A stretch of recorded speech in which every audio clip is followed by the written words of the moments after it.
बाबर, जो इस कहानी का मरकजी किरदार है। बाबर एक लाओबाली और खुदसर नौजवान है और ये है बाबर के बड़े भाई आरिफ, जिनके कंधों पर अपने बीवी बच्चों के साथ छोटे भाई बाबर के अलावा बूढ़े बाप का भी बोझ है। इस कहानी को मंतकी अंजाम तक पहुंचाने वाली ये बाबर की भाभी आमना है।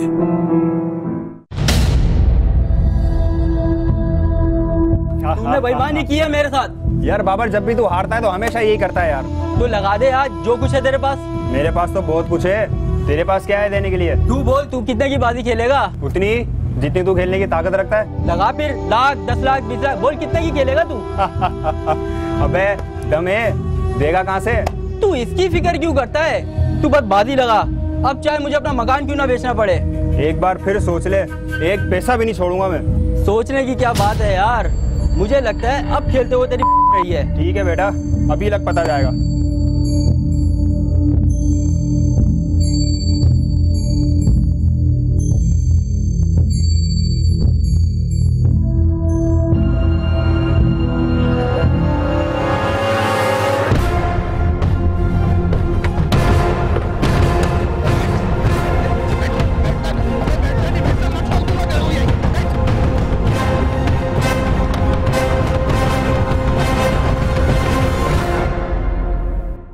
नौजवान बाबर को उस वक्त अगवा कर लिया गया जब वो एक सुनसान सड़क से गुजर रहा था। अगवाकार कौन थे, उन्होंने बाबर को क्यों अगवा किया था, ये बात कोई नहीं जानता था। दूसरे दिन बाबर के घर में भी तशवीश की लहर दौड़ गई, क्योंकि बाबर इससे पहले कभी इतनी देर के लिए गायब नहीं हुआ था और उसके वालिद और भाई ने उसे हर जगह तलाश कर लिया था। आखिरकार थक कर उन्होंने पुलिस की मदद हासिल की। जी आरिफ साहब, फरमाइए। इंस्पेक्टर साहब, मेरा भाई बाबर 2 दिन से लापता है। क्या उम्र होगी आपके भाई की? सर, तकरीबन 28 साल। आप लोगों ने उसे तलाश करने की कोशिश की? जी, हर जगह उसको तलाश किया, 200 में भी पता कराया। अच्छा। लेकिन अब तक उसका कुछ पता नहीं चला। आपके भाई के पास मोबाइल फोन तो होगा? जी, मगर वो भी मुसलसल स्विच ऑफ मिल रहा है। वो घर से गया है या घर वापस नहीं लौटा? किया तो वो घर से ही था। क्या मतलब, घर से ही? अच्छा, तो इसका मतलब आप लोगों से नाराज होकर गया है वो?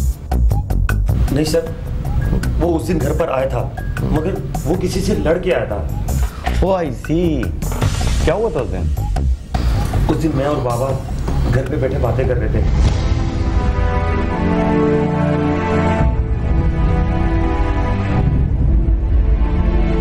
आमना, बाबा को टाइम पर मेडिसिन देती थी ना?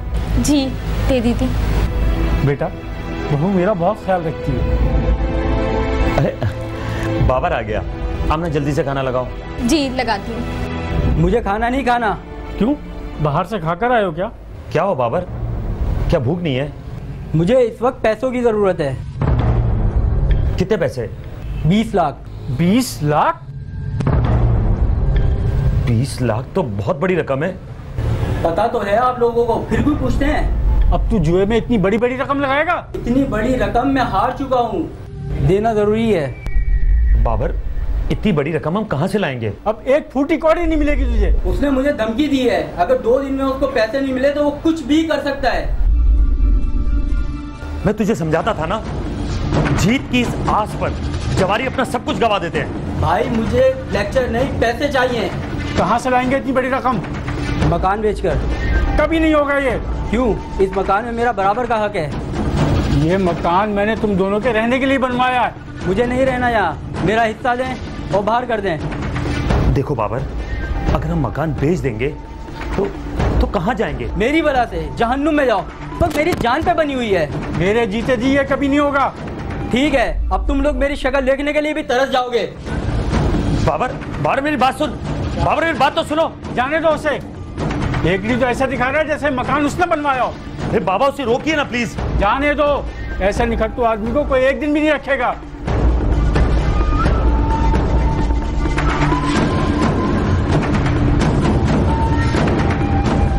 अरे साहब, झगड़ा किसके साथ हुआ था? सर, अम्मार के साथ। अच्छा, उसी को 20 लाख रुपए की रकम देनी थी? जी जी। आप लोगों ने उससे अपने भाई के बारे में पूछा था? जी पूछा था, मगर उसे भी बाबर के बारे में कोई इल्म नहीं है। अच्छा, फिर वो यही कह रहा था कि ना कि मैं बाबर से 20 लाख रुपए तो लेके ही रहूंगा। मुदस्सिर, इनकी रिपोर्ट लिखो और अम्मार का पता लगाओ, और हाँ, इनसे बाबर की एक स्नैप जरूर ले लेना। ओके सर, चलिए उस कमरे में, मैं आपकी रिपोर्ट लिख देता हूँ। बाबर के ना मिलने पे पुलिस ने बाबर की गुमशुदगी की रिपोर्ट दर्ज कर ली और अपनी तफ्तीश का आगाज शुरू करते हुए अम्मार को गिरफ्तार करने के लिए रवाना हो गई। दूसरी जानिब बाबर के बड़े भाई आरिफ ने अपने वालिद को घर बेचने पर राजी कर लिया, और आखिर वो राजी क्यों ना होते, आखिर बाबर उनका बेटा था। दोनों भाइयों का घर पे बराबर हक था, लेकिन इस मकान को बेचने पे आरिफ की बीवी ने सख्त अल्फाज में मुखालफत की थी।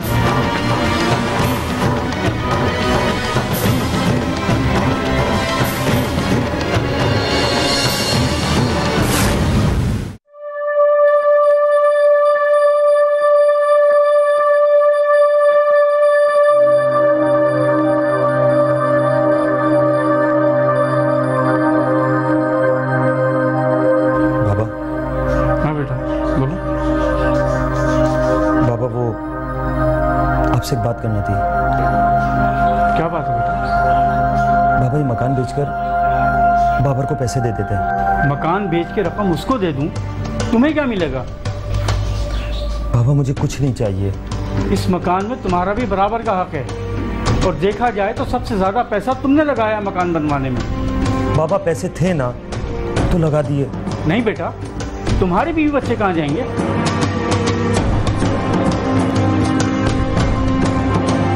बाबा आप समझा करें, अगर बाबर ने कोई गलती कर दी है तो इसका ये मतलब नहीं कि हम उसे अकेला छोड़ दें। बहू क्या सोचेगी? अब उसकी फिक्र मत करें, मैं उसे समझा लूंगा। जब भी कोई बुरा वक्त आया है तुमने कुर्बानी दी है। खून है वो हमारा, अगर आज हम उसकी मदद नहीं करेंगे तो फिर कौन करेगा? मैं तुम्हारे जज्बात और एहसासात की कदर करता हूँ बेटा। अब आप बिल्कुल टेंशन मत लें। ठीक है बेटा, जैसे तुम्हारी मर्जी। अच्छा, आपने दवाई ले ली थी? हाँ बेटा, बहू ने दे दी थी। अब आप भी जाओ, वो खाने का इंतजार कर रही होगी।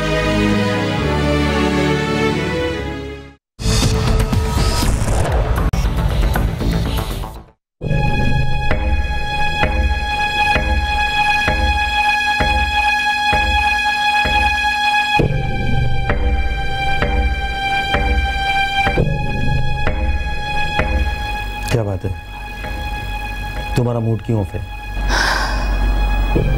आरिफ, ये क्या कर रहे हैं आप? क्यों अपने पैरों पर खुद कुल्हाड़ी मार रहे हैं? छोटा भाई है वो मेरा, और मुसीबत में। न काम का न काज का, दुश्मन अनाज का। आमना, अपनी जुबान को लगाम दो। उससे बर्दाश्त नहीं होता अब। तो तुमसे बर्दाश्त क्यों नहीं हो रहा? आरिफ, जो कुछ आप कमाते आधा तो वो निखट्टू ले जाता है, और जो थोड़ा बहुत बचता है वो बाबा की दवाइयों पर खर्च हो जाता है। इनके सिवा आखिर है कौन हमारा? इस बच्चे के मुस्तकबिल का भी तो सोचे, क्या होगा इसका? ये तो अभी बहुत छोटा है, कल को इसने भी बड़ा होना है। मकान हाथ से निकल गया तो हम कहाँ जाएंगे? फिलहाल किराए के मकान में रह लेंगे। आरिफ, अगर ये मकान हाथ से चले गया तो हम दरबदर हो जाएंगे। आमना, मकान बेचने के हक में तो मैं भी नहीं हूँ, लेकिन मजबूरी है। अपना नहीं तो इस बच्चे का ही ख्याल करें। मेरे भाई का ख्याल कौन करेगा? उसको जब अपना ख्याल खुद नहीं है तो हम उसका ख्याल कहाँ तक रखेंगे? पता नहीं कहाँ गया होगा वो, कुछ पता भी नहीं चल रहा उसका। जुवारी और भिखारी कब और कहाँ चले जाए कुछ पता नहीं चलता।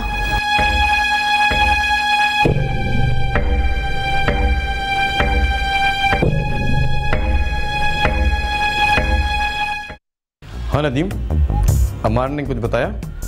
नहीं सर, उसका एक ही मौक़िफ़ है कि वो बाबर के बारे में कुछ नहीं जानता। सर, उसने ये एतराफ़ किया है कि बाबर ने उसे 20 लाख रुपए देने हैं। सर, ये उसी रकम की बात कर रहा है जो बाबर उससे जुए में हारा था। और सर, अम्मार के बारे में ये पता चला है वो बहुत शातिर जुआरी है। इससे पहले भी बाबर से जुए में हज़ारों रुपए बटोर चुका है। सर, मेरा ख्याल है कि बाबर को अम्मार ने गायब नहीं किया।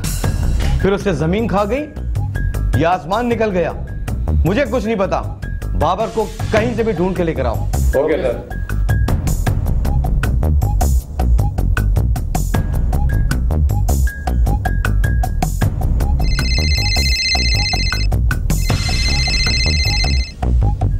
हेलो सर, मैं आसिफ बात कर रहा हूँ। आसिफ, कोई न्यूज़ है क्या? यस सर, 2 न्यूज़ है। गुड न्यूज़ भी है और बैड न्यूज़ भी है। बोलो, गुड न्यूज़ क्या है और बैड न्यूज़ क्या है? सर, गुड न्यूज़ ये है, जिस बाबर को आप तलाश कर रहे थे वो मिल गया। रियली? बाबर मिल गया? कहाँ है वो? सर, और दूसरी बैड न्यूज़ ये है कि वो मुर्दा हालत में मिला है। मुर्दा हालत में? तुम क्या कह रहे हो आसिफ?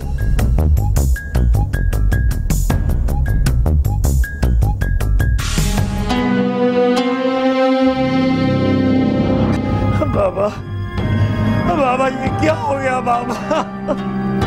एक बार, सिर्फ एक बार दोबारा मांग के देखता तो सही। बाबा, अगर हम उसे भाग लेते तो हमें दिन नहीं देखना पड़ता। अगर मुझे पता होता कि मैं अपने लख्ते जिगर को खो दूंगा तो मैं उसी दिन इस मकान का सौदा कर देता।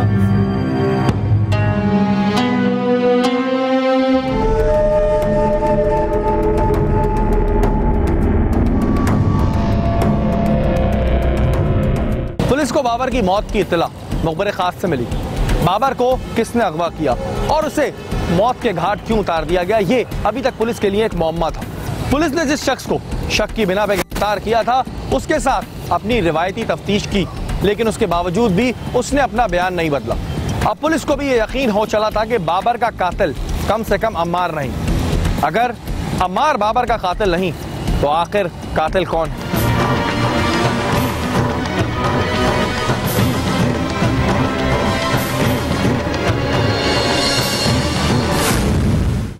हाँ भाई, क्या अपडेट है बाबर की केस की?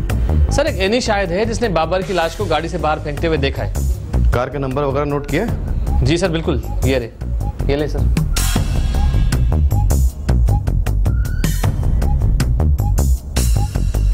Any other information? सर, वो कह रहा था अगर वो उन्हें दोबारा देखेगा तो उन्हें पहचान लेगा। बाबर के कत्ल से और किसको फायदा हो सकता है? सर, सिर्फ आरिफ को। आरिफ? आरिफ उसका बड़ा भाई। पर आरिफ ऐसा क्यों करेगा? सर, वो इसलिए कि वो अपने बाप की जायदाद का अकेला वारिस बन गया है। गालिबन उसने अपने बाप को राजी कर लिया था मकान बेचने के लिए। सर, उसने कहा तो ऐसा ही था, मगर किसी स्टेट एजेंसी वाले से या किसी और से उसने मकान बेचने की बात नहीं की थी। सर, तुम्हें शक है कि आरिफ ने अपने भाई को कत्ल करवाया होगा? सर, ये मेरा ख्याल है, क्योंकि इस तरह के कत्ल जन और ज़मीन पे ही होते हैं। आपका क्या ख्याल है सर, उसके भाई को भी शामिल तफ्तीश कर लें? पुलिस की यही कमजोरी है कि दौरान तफ्तीश पैदा होने वाले शक को किसी सूरत नजरअंदाज नहीं कर सकती। तो हमें क्या करना होगा सर? अभी फिलहाल उस पर कड़ी नजर रखो। Right sir.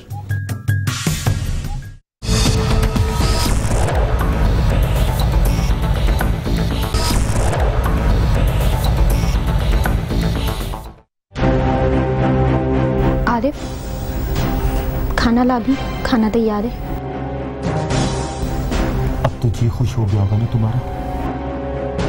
आप कैसी बातें कर रहे हैं? क्या बाबर की मौत पर मुझे अफसोस नहीं? तुम्हें तो बहुत खलता था ना वो। मैंने जब जब उसके लिए कुछ किया तो तुम्हें बुरा लगता था ना। क्या मुझे नहीं पता क्या आपने ये मकान बनाने में कितने पैसे लगाए? मैंने तो कभी बुरा नहीं माना। एक ही भाई था मेरा और वो भी चला गया। मुझे ऐसा लग रहा है जैसे उसकी मौत का जिम्मेदार आप मुझे समझते हैं। अगर तुमने मुझे मकान बेच देने दिया होता तो आज हमें ये दिन न देखना पड़ता। तो क्या गलत किया मैंने? हमारी फैमिली बढ़ रही है, मकान की हमें ज्यादा जरूरत है ना कि उसे। एक कमरे में तो पड़ा रहता था वो, और वो भी तुम्हें बुरा लगता था? बात कमरे की नहीं है, इस घर को बनाने में एक फूटी कौड़ी नहीं दी थी उसने। तो क्या हुआ? इसका मतलब हरगिज ये नहीं कि उसका इस घर में कोई हक नहीं था। आपको अपनी बीवी और बच्चे का कोई एहसास नहीं है? तो तुम क्या मुझे बेहिस समझती हो? अच्छा, आप हाथ मुंह धो ले, मैं आपके लिए खाना लगा देती हूँ। नहीं है भूख मुझे। आपने कल से कुछ नहीं खाया है। मैंने कहा ना मुझे भूख नहीं है।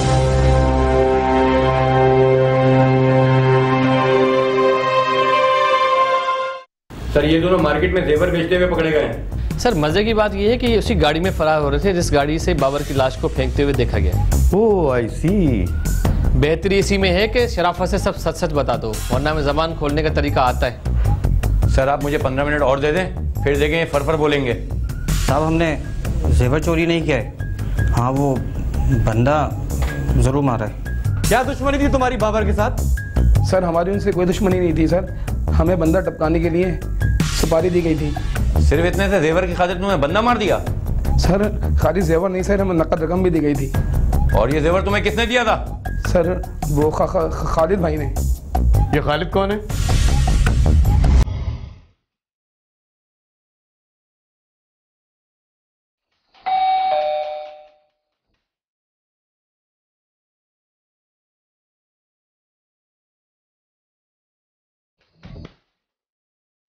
आओ खालिद भाई, आज हमारी कैसे याद आ गई?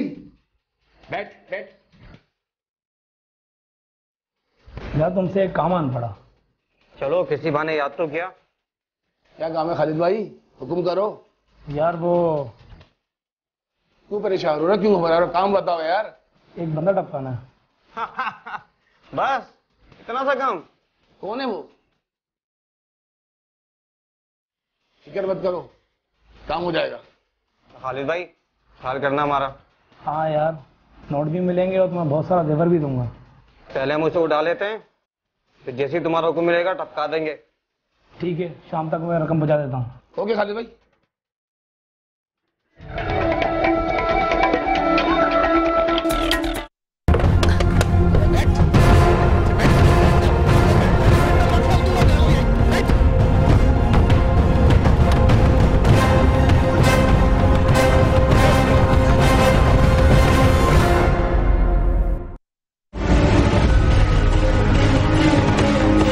फिर हम खालिद भाई के फ़ोन का इंतजार करने लगे।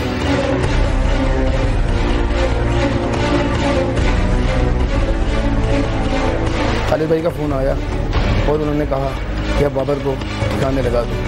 हुक्म मिलते ही मैं बाबर के पास गया, फिर मैंने बाबर को फायर करके ढेर कर दिया।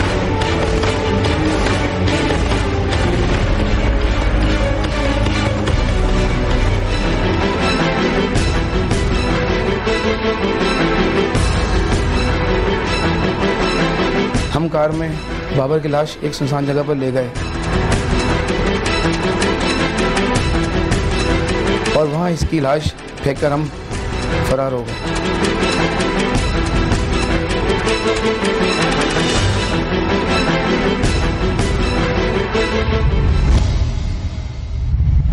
अच्छा ये बताओ, खालिद को कैसे जानते हो? सर कोई ज़्यादा जान पहचान नहीं थी सर, एक दोस्त के जरिए दोस्ती हुई थी। उसने तुमसे बाबर को क्यों मरवाया था? साहब ये तो नहीं जानते हम, हमें सिर्फ पैसे से मतलब था। सर ये लोग प्रोफेशनल हैं और इससे पहले भी 2 बार जेल काट चुके हैं। अच्छा ये बताओ, अभी खालिद कहाँ मिलेगा? सर वो अभी घर पे ही होगा। मुदस्सिर। Yes sir. इससे पहले कि खालिद फरार हो, हमें फौरन उसके घर में रेड करनी होगी। मुदस्सिर रेड की तैयारी करो। ओके सर, चलो चलो।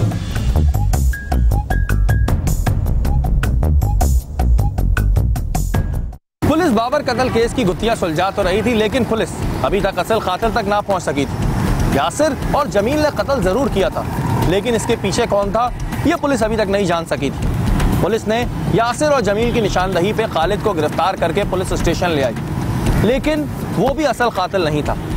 आखिर बाबर का कातिल कौन था?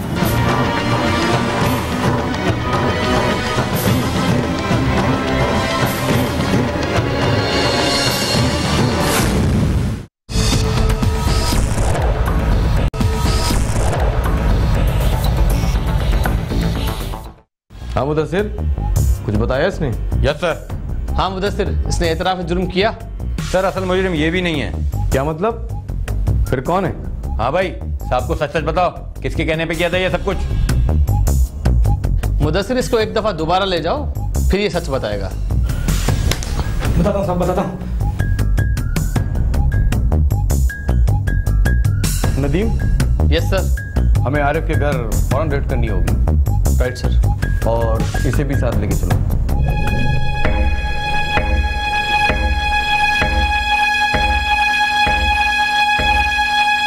मरने वालों के साथ मरा तो नहीं चाहता। आमना, तुम क्या कह रही हो?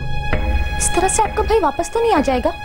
तुम्हें क्या पता कि खूनी रिश्ते क्या होते हैं? खूनी रिश्तों का अगर इतना ही ख्याल है तो अपनी औलाद के बारे में क्यों नहीं सोचते? पता नहीं तुम्हें मेरा भाई क्यों बुरा लगता था। उसके तो करतूत ही ऐसे थे।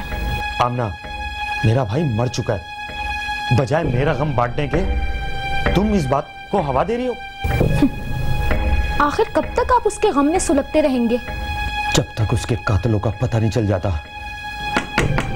आरिफ बेटा। जी बाबा, अंदर आ जाइए। क्या बात है बाबा? बेटा वो पुलिस आई है बाहर। पुलिस? क्या बाबर के कातिल का पता चल गया? इंस्पेक्टर साहब कह रहे हैं हम उसे ही गिरफ्तार करने आए हैं। अच्छा आप जाएं, मैं आता हूँ। हाँ। क्या पुलिस आपको गिरफ्तार करने आई है?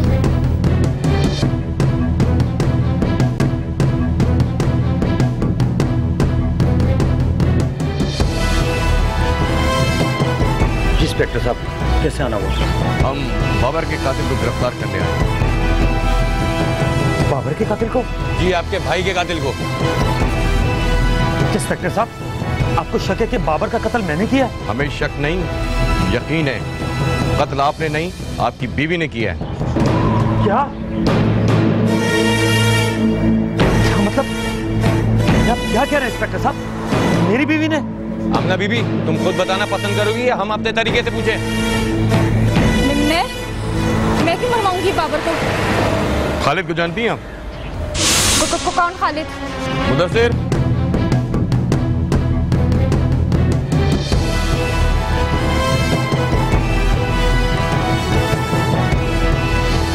ये खालिद, आपका भाई। खालिद तुम?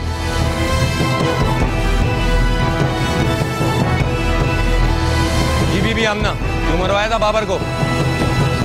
बेटी तुमने? पापा मुझे माफ कर दे। क्यों किया तुमने ऐसा? मैं नहीं चाहती थी ये मकान बिके।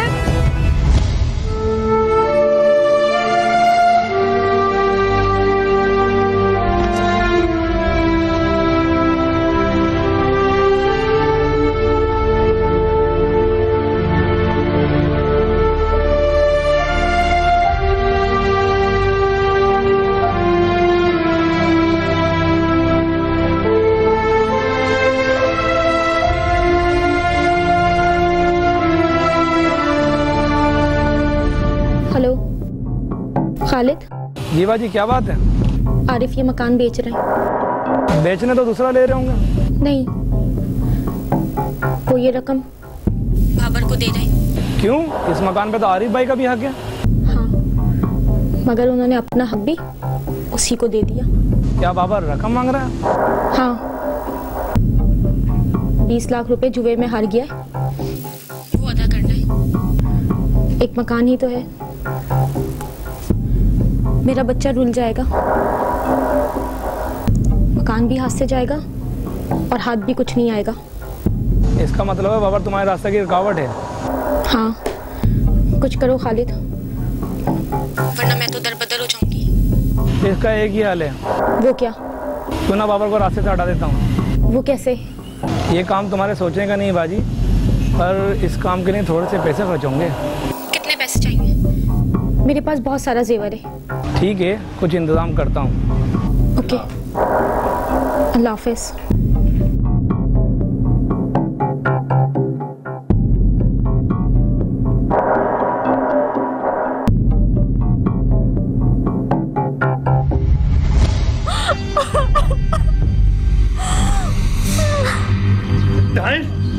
तूने मेरे भाई को मरवा दिया।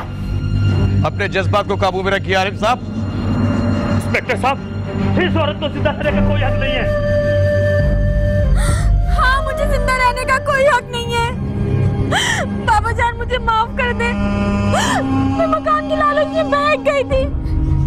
बीवी, आपने जुर्म किया है, इसकी सजा आपको जरूर मिलेगी। मुझे फांसी की सजा दे दे इंस्पेक्टर साहब। बाबर की मौत की जिम्मेदार मैं हूँ। हमारा काम मुजरिम को पकड़ना है, सजा देना अदालत का काम है। मुदस्सिर। Yes sir. अरे सर चले बीबी।